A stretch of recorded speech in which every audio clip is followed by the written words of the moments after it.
तो आप लोगों का एनरोलमेंट किया IAS एकेडमी में हम लोगों ने मुख्य परीक्षा के दृष्टिकोण से प्राचीन इतिहास के अध्ययन को कंटिन्यू किया हुआ है और अभी आप लोगों ने पब्लिकली 20-22 लेक्चर आप लोगों ने देखा, जहां पे 9 पाषाण काल तक की चीज़ें हम लोगों ने अध्ययन कर लिया है।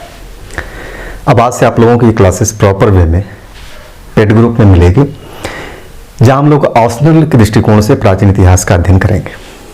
इस अध्ययन के क्रम में थोड़ा सा चीज़ों को मैं आपको समझा दूँ, आपका जो डाउट्स है, शंका है, उन चीज़ों को मैं दूर करते हुए ही क्लास को कंटिन्यू करूंगा। देखिए, जब हम लोग हिस्ट्री की बात करते हैं, इतिहास की बात करते हैं, तो बेसिकली आपको पता है कि जीएस के सेक्शन में इसकी एक अहम भूमिका है।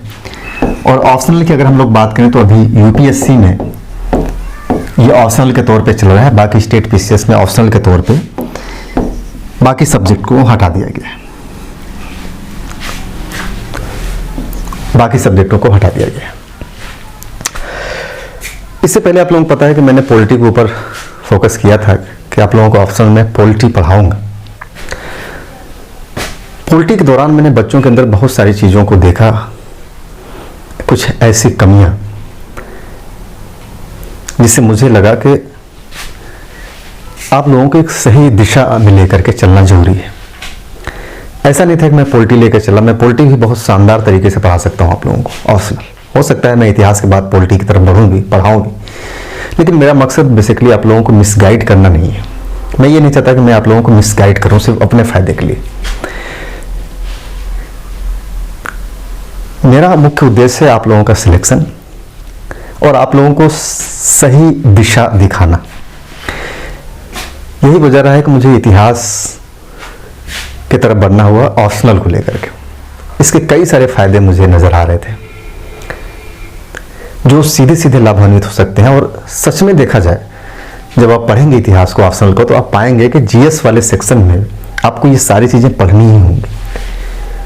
और जीएस के सेक्शन की अगर हम लोग बात करें तो एक बड़ा एरिया कवर करता है इतिहास, जिसमें हम लोग देखेंगे कि आर्ट एंड कल्चर वाला सेक्शन पूरा कवर करेगा ये। हालांकि आर्ट एंड कल्चर मैंने पढ़ा है अलग से, लेकिन यहां भी आप पाएंगे कि आर्ट एंड कल्चर का एक बड़ा सेक्शन कवर होगा। यहां पे पूरा मॉडर्न हिस्ट्री आपको पढ़ना होगा। मेंस की मैं सिर्फ बात कर रहा हूं, प्री की मैं बातें नहीं कर रहा हूं। कवर होगा पूरा मॉडर्न हिस्ट्री आपका। एंशिएंट और मेडिवल की बहुत सारी चीजें, लगभग मान के चलिए कि 70% चीजें आपको मेंस में कहीं न कहीं घुमा करके चोल और बाकी मुगल काल, दिल्ली सल्तनत से पूछा ही जाता है। तो एक जीएस के विद्यार्थी के तौर पे आपको इतिहास का पूरा अध्ययन करना होता है, कंप्लीटली अध्ययन करना होता है। और मेंस में आपको पता है कि वर्ल्ड हिस्ट्री भी पूरी तरीके से शामिल है। वर्ल्ड हिस्ट्री पूरा एक टॉपिक है, पूरा सिलेबस है, एक विषय के तौर पे शामिल है। अगर आप ऑप्शनल नहीं रखते हैं तो आपको वर्ल्ड हिस्ट्री पढ़ना होगा, ये भी पढ़ना होगा, ये भी पढ़ना होगा, ये भी पढ़ना होगा। ये सारी चीजें आपको पढ़नी पड़ेंगी। और मैं सिर्फ ये इसलिए नहीं बता रहा हूं कि मैं जा रहा हूं पढ़ाने ऑप्शनल। आपको पता है कि इससे पहले मैंने पॉलिटी के ऊपर आप लोगों को फोकस किया था कि पॉलिटिकल साइंस आप जो है कि रखिए ऑप्शनल, और उसके पीछे भी मैंने कई सारे वजह बताए थे। लेकिन पिछले 1-2 सालों में जो चेंजेस हुए हैं यूपीएससी और बाकी आयोगों में, उस चेंजेस ने मुझे इतिहास की तरफ ले आया। आपको पता होना चाहिए कि स्टेट पीसीएस में पहले ऑप्शनल पेपर होता था, लेकिन पिछले 2-3 सालों में ऑप्शनल पेपर को लगभग सारे स्टेट पीसीएस से समाप्त कर दिया गया है, सारे स्टेट पीसीएस से। इस वजह से पॉलिटी से मूव करके हिस्ट्री की तरफ आना हो गया। और जहां कहीं भी स्टेट पीसीएस में ऑप्शनल समाप्त किया गया है, वहां पे आर्ट एंड कल्चर और हिस्ट्री की बाकी चीजों को शामिल किया गया है। जब हम लोग पॉलिटी की तरफ बढ़ते थे तो वहां 2 सेक्शन बेसिकली बहुत इंपॉर्टेंट होता था। मैंने बताया था पॉलिटी में कि एक आपका जो है कि कॉन्स्टिट्यूशन वाला सेक्शन और दूसरा आईआर वाला सेक्शन, जो जीएस और ऑप्शनल में बिल्कुल कॉमन है। थ्योरी वाले सेक्शन में भी कुछ चीजें हैं, जैसे कि समानता, न्याय और जो है कि सामाजिक न्याय, बाकी जो चीजें हैं जो ऑप्शनल में बेसिकली पढ़ा जाता है। जीएस में भी कहीं ना कहीं रिक्वायरमेंट होती है उसकी। लेकिन मुख्य रूप से 2 चीजें बड़ी फोकस है, पॉलिटी की, आईआर और ये चीजें। बाकी आपको थ्योरी का अलग सेक्शन पढ़ना ही होगा। आपको जो थॉट्स हैं वहां पे प्लेटो और अरिस्टो, वो पढ़ना होगा। वो आपके जीएस वाले में सेक्शन में काम आने वाला नहीं है। जब हम दोनों का कंपैरिजन कराते हैं पॉलिटिकल साइंस और हिस्ट्री ऑप्शनल को लेकर, तो हम पाते हैं कि जो इतिहास है आपका पूरा का पूरा इतिहास शामिल है आपके जीएस में, पूरा का पूरा इतिहास शामिल है। जबकि पॉलिटिकल साइंस की बात किया जाए तो पूरा पॉलिटिकल साइंस नहीं, बल्कि पॉलिटिकल साइंस के महज 2 सेक्टर, कॉन्स्टिट्यूशन वाला सेक्शन जो आपको पढ़ना है और इंटरनेशनल रिलेशन वाला सेक्शन जो आपको पढ़ना है, वो आपको काम आएगा जीएस में, बाकी ऑप्शनल में ही काम आएगा। पीसीएस में जो ऑप्शनल था तो हम पॉलिटी की तरफ जोर इसलिए दे रहे थे क्योंकि जो सिलेबस था जिस प्रकार से डिफाइन किया गया था, वहां पे पॉलिटी आपके बड़े सेक्टर को कवर करता है, क्योंकि इसी में आपका जो नेशनल मूवमेंट है वो भी शामिल था पॉलिटी वाले सेक्शन में। लेकिन पीसीएस से हट गया, बचा है महज यूपीएससी। और आपको मैं बता दूं कि जब यूपीएससी में आप जाएंगे तो वहां पे पॉलिटिकल साइंस अगर रखते हैं आप, तो ये चीजें तो आपके काम आएंगी, लेकिन ये जो आईआर वाला सेक्शन है ना, ये आपको बहुत परेशान करेगा, डिस्टर्ब कर देगा आपको। डिस्टर्ब इस बेसिस पे कर देगा कि ये इतना ज्यादा डायनेमिक है आईआर वाला सेक्शन कि आप परेशान हो जाएंगे उस चीज को पकड़ने में, उस चीज को समझने में। इसकी गतिशीलता को आप पकड़ नहीं पाएंगे क्योंकि आपके पास इतना समय नहीं है पढ़ पाएंगे, आपके पास बर्डन है पढ़ने का। एथिक्स पढ़ना है, 5-5, 6-6 पेपर पढ़ना है, ऑप्शनल पढ़ना है, बहुत बर्डन है। लेकिन जब पीसीएस में था तो सीधा सा मतलब था कि आप पीसीएस को दे रहे हैं तो यूपीएससी भी देंगे, और फिर उसके लिए क्या था कि आपको बराबर के मेहनत करना होता था। तो यहाँ पे छा के थोड़ा सा मेहनत करेंगे, लेकिन जब हमें पता है कि पीसीएस में नहीं है तो आप इसकी गतिशीलता को क्यों परेशान होंगे। जीएस के पॉइंट ऑफ व्यू से आएगा, आप जीएस के पॉइंट ऑफ व्यू से आसानी से इसकी गतिशीलता को पकड़ लेंगे, लेकिन जो ही ऑप्शनल की तरफ बढ़ेंगे तो फिर बहुत ज़्यादा डायनेमिक हो जाता है, मुश्किल हो जाता है। और यही वजह रहा कि अब मैं आपसे बोलता हूं कि पॉलिटिकल साइंस मत रखिए, ऑप्शनल में आप इतिहास रखिए। और सिर्फ इसलिए नहीं है कि मैं पढ़ा रहा हूं, आप कहीं भी पढ़िए, मुझसे मत पढ़िए इतिहास, कहीं और जाके पढ़ लीजिए हिस्ट्री, लेकिन हिस्ट्री रख लीजिए, मेरी बात मान लीजिए। पॉलिटिकल साइंस मैं ही पढ़ाने वाला था और एक टीचर आपको, जो पॉलिटिकल साइंस का टीचर है, खुद मना कर रहा है, तो आप इस चीज़ को समझिए कि मैंने कितना डीप एनालिसिस किया है इस चीज़ को जाकर के, जब से स्टेट पीसीएस में ऑप्शनल का पेपर हटाया गया है। थोड़ी सी समय लगेगा, आप लोग थोड़ा सा बोर मत होइएगा, सुनिएगा, आपके काम की चीज़ें हैं ये सारी चीज़ें, बहुत ही काम की हैं, यही आपको एक रास्ता दिखाता है। तो वीडियो से बोर नहीं होंगे कि यहाँ फालतू बातें नहीं हो रही है, काम की बातें हो रही है, आपको मैं समझाने का प्रयास कर रहा हूँ, और उस मार्केट और बाजारवाद से हट करके मैं समझाने का प्रयास कर रहा हूँ, बहुत ही ईमानदारी के साथ। मेरे पास बहुत सारे बच्चे थे पॉलिटिकल साइंस ऑप्शनल के लिए, लेकिन मैंने सबको मना किया कि मत पढ़िए पॉलिटिकल साइंस ऑप्शनल। अब अगर आपको ऑप्शनल पढ़ना है तो इतिहास पढ़िए, ये आपको काम देगा, हर जगह काम देगा। स्टेट पीसीएस में जो बदलाव हुए वहां भी काम आएगा, यूपीएससी में भी काम आएगा आपका। ये पढ़ेंगे तो आपका सिर्फ यूपीएससी में काम आएगा, स्टेट पीसीएस में इसका एक बहुत अहम रोल नहीं होगा। और यहाँ पे अगर यूपीएससी में भी जाते हैं तो आपको बहुत ज़्यादा मशक्कत करनी होगी, बहुत मेहनत करनी होगी, आपको हमेशा गतिशील रहना होगा, कैच करना होगा कहाँ यात्रा हुआ, प्रधानमंत्री का क्या समझौता हो रहा है, इन सब चीज़ों में आप अपने आप को खपा देंगे, जबकि आपके ऊपर बहुत ज़्यादा लोड है, बर्डन है पढ़ने का। आपको बहुत सारे 4-4 पेपर तैयार करने हैं, एथिक्स पढ़ना है, पूरा जीएस पढ़ना है। स्टेट पीसीएस में आ रहे हैं तो आपको अब यूपी स्पेशल पढ़ना है, एमपी दे रहे हैं तो एमपी स्पेशल पढ़ना है ना, बहुत सारी चीज़ें पढ़नी है। और उसके अलावा आपको पूरा इतिहास भी पढ़ना है, तो फिर क्यों ना आप इसी पे मेहनत करिए ना, इतिहास में मेहनत करिए, आप इस पे मेहनत कर देंगे, इससे ज़्यादा नंबर लेकर के आएंगे। आज के करंट सिचुएशन में बदले हुए सिलेबस के हिसाब से, सिलेबस नहीं चेंज होता, यूपीएससी में भी, बाकी स्टेट पीसीएस में भी ऑप्शन रहता, तो मैं आपको पॉलिटिकल साइंस की तरफ लेकर के जाता, फिर मैं उसके फायदे में बताता और कितना जबरदस्त सब्जेक्ट होता साबित मैं बताता। लेकिन अब अगर आपको अपने आप को प्रूफ करना है, सिलेक्शन लेना है, तो आपको इधर आना होगा। इसलिए आना होगा कि अब यहां से आप स्टेट पीसीएस के साथ साथ आप यूपीएससी भी देख सकते हैं, क्योंकि आपको ये चीजें पढ़नी है, चाहे आपको स्टेट पीसीएस देना हो, चाहे आपको यूपीएससी देना हो, आपको इतिहास तो पढ़ना ही होगा। नहीं आप ऑप्शनल के लिए पढ़ेंगे तो आपको मेंस में जीएस के लिए पढ़ना होगा, लेकिन पढ़ना होगा, ये ऑप्शनल आप लोगों को पढ़ना ही होगा। जिन लोगों को लगता है कि मुझे यूपीएससी नहीं देना है, सिर्फ मुझे स्टेट पीसीएस देना है, तो ठीक है, मैंने जो इतिहास पढ़ाया है इससे पहले एंशिएंट, मेडिवल, मॉडर्न, वो आपका काम कर जाएगा। थोड़ा सा प्रैक्टिस वगैरह कर लेंगे तो आपका काम हो जाएगा, आपका फिर इधर उधर भटकने की जरूरत नहीं होगी। लेकिन अगर यूपीएससी आपका है दिमाग में कि मुझे यूपीएससी देना है, तो फिर आपको ऑप्शनल अगर रखना है तो फिर इतिहास आंख बंद करके हिस्ट्री रख लीजिए। बहुत ज़्यादा मेहनत करने की ज़रूरत नहीं होगी आप लोगों की, इतिहास में ही मेहनत कर जाइए, ताकि अब इतिहास को मैंने बहुत डीप में पढ़ाया आप लोगों को, जो उतना मेहनत कर सकते हैं तो ये भी मेहनत कर लेंगे। यहाँ तो सब कॉन्सेप्चुअल चीज़ें हैं, एक बार दिमाग में आपके आता चला जाएगा ना, मज़ा आता चला जाएगा। आप देखेंगे कि कितने डायनेमिक तरीके से इतिहास को कैसे मेंस में पढ़ा जाता है एक्सपेशली। और इस चीज़ की मैं यहाँ पर गारंटी दे रहा हूँ कि आप मुखर्जी नगर में जाएंगे, 40,000 रुपये आपकी फ़ी है वहाँ पर, 40,000 रुपीज़। किसी से भी पढ़ेंगे, जो टॉप मोस्ट टीचर है वहाँ पे 2-3 टीचर हैं, मैं नाम ही लूँगा, 2-3 टीचर जो ट्रेंडिंग में चल रहे हैं। ट्रेंडिंग इन द सेंस कि मार्केटिंग जम की हुई है और प्रचार हुआ है, जम के चल रहा है। वो 40,000 रुपये सीधे सीधे बोलेंगे, आप 40,000 रुपये फीस लीजिए। वो क्लासेस लेंगे, एक लिमिटेड क्लास होती है उनका, मैक्सिमम 4 से 5 महीने में वो ख़त्म कर देते हैं। वो ढेर सारा प्रिंटेड नोट्स देते हैं, बाकी क्लास में 2-3 घंटे का लेक्चर चलता है उनका, और बहुत सारी चीज़ें आपको छोड़ते हुए जाते हैं ताकि उनके पास समय नहीं होता। ये मैं इसलिए बता रहा हूँ कि ये हकीकत है, आप जाकर के एडमिशन लेकर के देखेंगे। झूठ अगर आपको लगेगा कि मैं झूठ बोल रहा हूँ तो मैं आपको सारी क्लासेस दे दूंगा, ऐसे ही फ्री में दे दूंगा।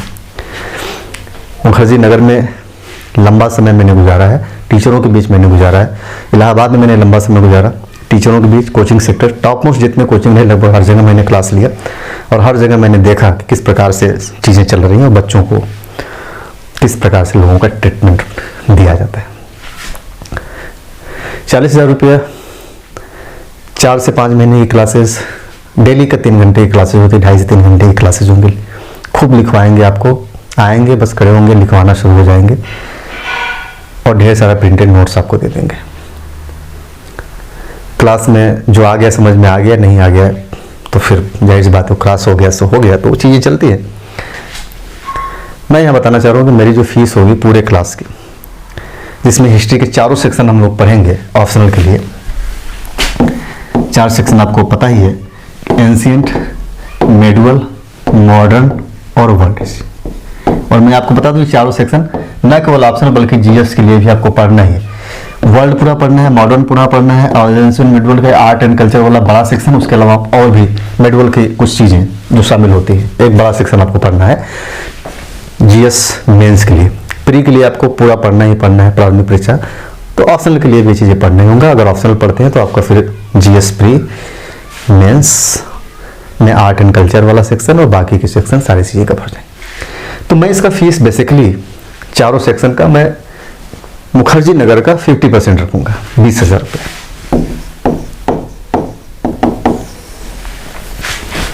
अगर सेक्शन वाइज हम लोग बांटेंगे तो बराबर बराबर मैं रखूंगा, चारों सेक्शन का 5-5 कर देंगे,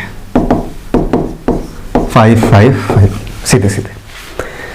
जो लोग एक बार में नहीं दे सकते, देने की जरूरत भी नहीं है। मैं नहीं चाहता कि एक बार आप 20,000 दीजिए। आप एक एंशिएंट अभी चल रहा है, इसमें ज्वाइन हो जाइए, मेडिवल चलेगा, यहाँ ज्वाइन हो जाएगा। इससे आपको एक फायदा मिलेगा कि आप क्लास की क्वालिटी भी देख लेंगे। 20,000 देने के बाद आपको ये नहीं लगेगा कि मज़ा नहीं आया, 20,000 मेरा चला गया। मतलब 5,000 देंगे तो आपको लगेगा हाँ मज़ा आ गया, तो ठीक है, नहीं आया तो आपको लगेगा चलो ठीक है 5-6,000 गया, ज़्यादा दुख नहीं होगा। क्लास पढ़ाएंगे वैसे ही जैसे मैंने बाकी के इतिहास मैंने पहले पढ़ाया है। आपको रिटन हाथ से लिखा हुआ, मेरा खुद का लिखा हुआ जो नोट्स है वो मैं पीडीएफ भी प्रोवाइड करूंगा। बहुत सारे टॉपिक्स मैं पीडीएफ में भी दूंगा। मैं कोशिश करूंगा कि आपको हर टॉपिक में पीडीएफ में भी दूं। बाकी यहाँ पे मैं लिखवाऊं, समझाऊं, सब कुछ करवाऊं, उसके अलावा पीडीएफ भी दे दूं, ताकि इसके बाद आपको प्रिंट कोई भी मैटर पढ़ना ना हो, बाजार से कुछ पढ़ना ना हो। बस आपको प्रैक्टिस मैं करवा दूंगा लास्ट में, लेकिन उसके लिए एक अलग सेशन में चलाऊंगा मुख्य परीक्षा का आंसर राइटिंग करवाने के लिए, जिसमें मैं सारे क्वेश्चंस जितने प्रैक्टिस करा दूंगा, आप लोगों का लिखवा दूंगा। एक एक चीज़ मैं आपको बता दूंगा कैसे डेवलप होगा। इसी पढ़ने के दौरान आप लोग देखेंगे कि रिटन की जो आर्ट होती है, लिखने की जो कला होती है, वो कैसे डेवलप होगी, उस पर हम लोग डिस्कशन करेंगे। ये बेसिक्स थोड़ा सा मैं यहाँ पे बताया, किसी दिन मैं और डिटेल में इसके बारे में चर्चा करूँगा। अभी फिलहाल में चूँकि हम लोगों को हड़प्पा काल शुरू करना है, तो वहाँ मैं डिस्कशन आगे बढ़ाता हूँ। अभी तक हम लोगों ने 9 पाषाण काल तक की चीज़ें पढ़ लिया है। आपको उसका नोट्स भी मैं दे दूंगा, पूरा नोट्स जितना हमने पढ़ा है उसका मैं पूरा हाथ से लिखा हुआ आपको पीडीएफ में मैं प्रोवाइड कर दूंगा, वहाँ से पढ़ लीजिएगा। अब हम लोगों को पढ़ना है हड़प्पा काल। हड़प्पा काल, और मैंने बताया था कि मेंस के पढ़ने का अप्रोच थोड़ा सा अलग हो जाता है। प्रारंभिक परीक्षा के दृष्टिकोण से देखा जाए तो मेंस में बहुत सारी चीजें अलग होती हैं, जिसके बारे में भी आप लोग सोचे नहीं होंगे, जाने नहीं होंगे, तो उन सब चीजों को जानना भी जरूरी है, सोचना भी जरूरी है। देखिए क्या क्या चीजें मैं थोड़ा सा चर्चा करता हूं। अगर मैं हड़प्पा काल के टॉपिकों पे अध्ययन करना, मैं इसके पॉइंटों पे अध्ययन करना, मैं आप लोगों को अगर मैं बताना शुरू करूं कि हड़प्पा काल के कितने पॉइंट्स पे अध्ययन करना है, तो एक्चुअली में पूरा 1 घंटे का लेक्चर होगा। 1 घंटे नहीं बल्कि 3 घंटे का लेक्चर हो जाएगा, सिर्फ उसके पॉइंट्स में ऐसे ही डिस्कशन करना शुरू कर दूं कि ये चीजें करना है। फिर भी मैं यहाँ पे पॉइंट आउट करता हूँ चार्ट में, हेडिंग में, उसके अंदर ज्यादा चर्चा नहीं करेंगे। सबसे पहले हम लोग को देखना है इनके अध्ययन का स्रोत क्या है। अध्ययन का स्रोत, इसके बाद देखेंगे इनके इतिहास लेखन संबंधी विवाद, वेरी इंपॉर्टेंट है। मैंने बताया था कि नवपाषाण काल से ये चीजें सामने आएंगी हम लोगों का, और यहाँ से मुख्य परीक्षा में प्रश्न पूछता है। हर काल में इतिहास लेखन से जुड़े हुए विवाद, हड़प्पा काल, वैदिक काल, मौर्य काल, मौर्योत्तर काल, गुप्त काल, है ना, और गुप्तोत्तर काल, हर जगह इतिहास लेखन से जुड़े हुए विवाद है। तो इतिहास लेखन से संबंधित जो विवाद है वो हम लोग देखेंगे, और इसके अलावा इनकी उत्पत्ति से संबंधित विवाद है। अच्छा, इतिहास लेखन में ही अगर हम लोग देखा जाए तो इतिहास लेखन में कई सारे विवाद आएंगे। एक तो इनका देशी उत्पत्ति वर्सेस विदेशी उत्पत्ति संबंधित विवाद है, और उसमें भी कई सारे विवाद है। जैसे हम लोग देखेंगे कि द्रविड़ उत्पत्ति कुछ बताते हैं, कुछ लोग आर्य उत्पत्ति बताते हैं, कुछ लोग ईरानी, बलूची, कृषि संस्कृति से उत्पत्ति बताते हैं हड़प्पा सभ्यता का। इसके अलावा एक उत्पत्ति संबंधित विवाद है इनका मेसोपोटामिया से, मेसोपोटामियाई उत्पत्ति। अभी मैं समझा रहा हूं बस इस चीजों को, बस आप थोड़ा सा इसको फ्रेमिंग करते चले जाइए। इसके बाद से फिर क्लासेस का ड्यूरेशन थोड़ा सा ज़्यादा होगा, लगभग 1 घंटे 1.5 घंटे के आसपास मैं कोशिश करूँगा कि थोड़ा सा ज़्यादा मैं रखूँ, 1.5 से पौने 2 घंटे के आसपास, ताकि हम लोग क्लासेस को थोड़ा जल्दी से समाप्त कर दें। अभी मैं आज क्योंकि सिर्फ एक आप लोगों के दिमाग में एक फ्रेमिंग डालना था कि क्या क्या चीज़ें कैसे कैसे होती हैं। तो मेसोपोटामिया उत्पत्ति से संबंधित विवाद होता है यहाँ पे। इसके अलावा इतिहास लेखन जुड़े विवाद की बात, इनके नगर निर्माण से संबंधित विवाद होता है, नगर निर्माण योजना से संबंधित विवाद, योजना से संबंधित विवाद होता है। फिर इनके पतन को लेकर भी इतिहास लेखन में विवाद है, पतन से संबंधित विवाद। इसके अलावा जो पॉइंट्स निकल के आएंगे यहाँ पे कि हड़प्पा सभ्यता के जो उद्भव है, उस उद्भव में भी विवाद है, और प्रश्न ये उठता है कि उद्भव को लेकर के विवाद क्यों है। हड़प्पा सभ्यता के उद्भव को लेकर के अलग अलग जो मत दिया जाता है, उसके क्या कारण है, क्या वजह है कि अलग अलग मत दिया जा रहा है, एक मत पे सहमति नहीं हो रही। इन चीजों को भी समझने के मुख्य परीक्षा में सीधे सीधे प्रश्न यहां से पूछा जाता है। तो उद्भव को लेकर के विवाद क्यों है। फिर इसके अलावा हड़प्पा सभ्यता से जुड़े हुए कुछ नवीन अनुसंधान है, उसे भी हम लोग जानेंगे कि नवीन अनुसंधान क्या है। फिर इसके अलावा एक होता है तकनीकी आर्थिक परिवर्तन, आर्थिक परिवर्तन का क्रमिक रूप हड़प्पा सभ्यता में, क्रमिक रूप।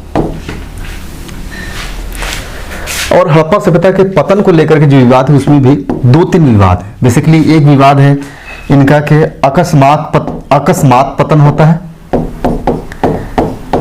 या फिर क्रमिक पतन होता है इनका, और एक पतन से संबंधित है कि मेसोपोटामिया व्यापार की भूमिका क्या रही, मेसोपोटामियाई व्यापार की भूमिका। जब हम लोग हड़प्पा सभ्यता के उद्भव की बात करते हैं तो कुछ विद्वान मेसोपोटामियाई व्यापार को इसके उद्भव का एक प्रमुख कारण मानते हैं। वैसे कुछ इतिहासकार न केवल उद्भव बल्कि मेसोपोटामियाई व्यापार को हड़प्पा सभ्यता के पतन का भी प्रमुख कारण मानते हैं। बहुत इंपॉर्टेंट है इसको समझना कि कैसे मेसोपोटामियाई व्यापार उद्भव और पतन दोनों कारण होता है। यहां से मुख्य परीक्षा में प्रश्न आता है। हड़प्पा सभ्यता जब आया हमारे सामने तो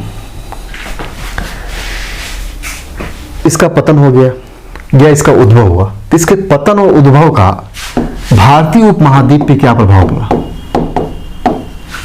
भारतीय उप महाद्वीप पर प्रभाव क्या रहा। फिर एक प्रश्न बताया कि अधिकांश हड़प्पाई जो स्थल रहे वो अर्ध शुष्क क्षेत्र में ही क्यों विकसित हुए? अर्ध शुष्क क्षेत्र में ही क्यों विकसित हुए? इस सारे बिंदुओं पर हम लोग डिस्कशन करना है। आप समझ सकते हैं लंबा लेक्चर चलेगा। इसी प्रकार एक प्रश्न उठता है कि जो हड़प्पा का नगरीकरण रहा या हड़प्पा सभ्यता का जो उद्भव रहा उसमें धर्म की क्या भूमिका रही? धर्म की भूमिका क्या रही? हड़प्पा सभ्यता का जब पतन होता है तो उस पर भारत का क्या प्रभाव पड़ता है? भारत पर प्रभाव क्या पड़ता है? इसी प्रकार कहा जाता है कि हड़प्पा के जो मुद्रा रहे और जो मुद्रांकन रहा उनका सामाजिक रूप से क्या प्रभाव पड़ा? मुद्रा एवं मुद्रांकन का सामाजिक आर्थिक प्रभाव, सामाजिक आर्थिक जीवन पर प्रभाव, आर्थिक जीवन पर प्रभाव। इसके अलावा बहुत सारी कॉमन चीजें हैं जिसके बारे में आप जानते हैं कि इनका नगर निर्माण योजना, मुख्य परीक्षा में यहां से प्रश्न पूछता है। जल प्रबंधन को लेकर के प्रश्न पूछता है हड़प्पा सभ्यता के। इसके अलावा एक प्रश्न आता है इनका जो है कि व्यापार की स्थिति सीधे सीधे प्रश्न आता है। इनके राजनीतिक एवं सामाजिक स्थिति, एक एक चीजों का अलग अलग अध्ययन करना है। राजनीतिक स्थिति अलग, सामाजिक स्थिति अलग करना है। फिर इनके धर्म का अलग अध्ययन करना है। कई बार प्रश्न पूछा गया हड़प्पाई लोगों का शवादान पद्धति क्या था, उसका विस्तार से व्याख्या कीजिए। किस प्रकार से शवों को वो दफनाते थे, तो वो कितने प्रकार की शवादान पद्धति यहाँ प्रचलित थी, इसे हम लोगों को देखना है, तो धार्मिक रूप में हो जाएगा। इसके अलावा इनका जो स्थापत्य कला है, स्थापत्य कला देखना है, स्थापत्य, और इनका जो बाकी जो कला है, कला हड़प्पाई कला ऐसे कर लीजिए जिसमें स्थापत्य और बाकी कला दोनों शामिल हो जाएगा। हड़प्पाई कला देखना। एक चीज और है कि हड़प्पा सभ्यता के पतन के पश्चात क्या स्थिति रही? पतन के पश्चात भारतीय उपमहाद्वीप की क्या स्थिति रही? इसे बोलते हैं परवर्ती हड़प्पा सभ्यता। परवर्ती हड़प्पा सभ्यता, तो इसके महत्व को हम लोग देखना है कि इसका महत्व क्या रहा और उसमें निरंतरता के कौन कौन से तत्व हैं। और लास्ट में एक चीज और पूछता है कि हड़प्पा सभ्यता का महत्व एवं विरासत। महत्व एवं विरासत क्या होता है? विरासत और महत्व दोनों चीजों को समझना इंपॉर्टेंट है। जब मुख्य परीक्षा में प्रश्न पूछता है तो वहां पे पॉइंट आउट करने के लिए होता है। हड़प्पा सभ्यता का महत्व अलग दिखाइए और विरासत अलग दिखाइए। कुछ ऐसे तत्व होते हैं जो महत्व में भी काम आ जाते हैं, विरासत में भी, मतलब दोनों जगह आते हैं। कुछ चीजें ऐसी होती है जो सिर्फ विरासत होता है, महत्व नहीं होता है। कुछ चीजें ऐसी होती है जो सिर्फ महत्व होता है, विरासत नहीं होता है। तो ये सारी चीजें हम लोगों को समझनी है हड़प्पा सभ्यता को बेसिकली लेकर के। तो हम लोग ये चीजें एक थोड़ा सा इंट्रो था मेरा, यहाँ पे इंट्रोडक्शन था आप लोगों के लिए। बाकी हड़प्पा सभ्यता को लेकर के नेक्स्ट लेक्चर से हम लोग क्रमिक रूप से आगे बढ़ेंगे। और जो लोग क्लास को ज्वाइन करना चाहते हैं ऑप्शनल को लेकर के या फिर इतिहास पढ़ने के उद्देश्य से, तो अभी फिलहाल में एंशिएंट हिस्ट्री को हम लोग शुरू कर रहे हैं। फी इसकी 5000 है, सीधे 5000 रुपये। आपको कुछ नहीं करना है, आपको 9695268201 गूगल पे, पेटीएम, फोन पे जो भी चलाते हैं इसी नंबर पे करके आपको इसी नंबर पे व्हाट्सएप कर देना है। व्हाट्सएप कर देना, फिर आपको क्लास में ऐड कर लिया जाएगा। और मैं बताऊं कि पूरा एंशिएंट हिस्ट्री अगर हम लोग कंटिन्यू करेंगे तो मान के चलिए कि 3 से 4 महीने में हम लोग एंशिएंट हिस्ट्री पढ़ेंगे। और पूरा जो ऑप्शनल है वो लगभग मान चलिए कि 10 से 12 महीना बहुत डिटेल में हम लोग पढ़ेंगे। मैंने बताया कि मैं जो पढ़ाऊंगा उसके बाद आप लोगों को किताब और कोई प्रिंटेड नोट्स वगैरह पढ़ने की जरूरत नहीं होगी। मेरा नोट्स ही आप लोगों के लिए पर्याप्त होगा ऑप्शन के लिए, और मेरी जो क्लासेस रहेंगी वही पर्याप्त होंगी। जो इतना मैं पढ़ा रहा हूं अगर उतना ही आप लोग पढ़ जाएंगे तो उतने में आप लोगों का सिलेक्शन हो जाएगा। उतना ही अगर आपने दिमाग में गेन कर लिया तो आपको बहुत ज़्यादा इधर उधर छितराने की जरूरत नहीं है। मैंने जो कुछ भी पढ़ा है अब तक के इतिहास में, चाहे हिस्ट्री पढ़ाया हो, पॉलिटी पढ़ाया हो, इकोनॉमी या ज्योग्राफी, जो कुछ भी पढ़ाया, अगर आपने उतना ही अगर दिमाग में आपने रख लिया तो आपका सिलेक्शन नहीं रुकेगा, आपका सिलेक्शन हो जाएगा। तो मिलते हैं फिर हम लोग।